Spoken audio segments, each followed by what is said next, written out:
西面甲安娜，耶稣出世无偌久，父母抱伊去圣殿献祭。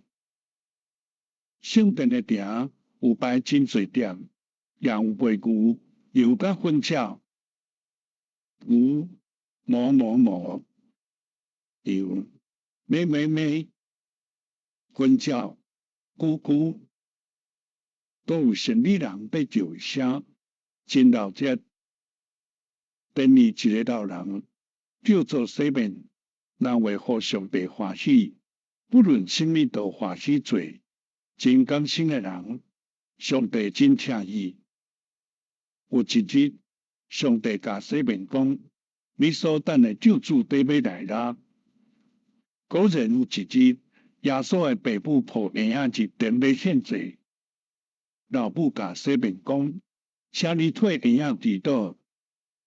西面应讲：好好，就对老母的手指婴仔要替伊祈祷。迄时上帝甲伊讲：你所抱的婴仔是救主啦。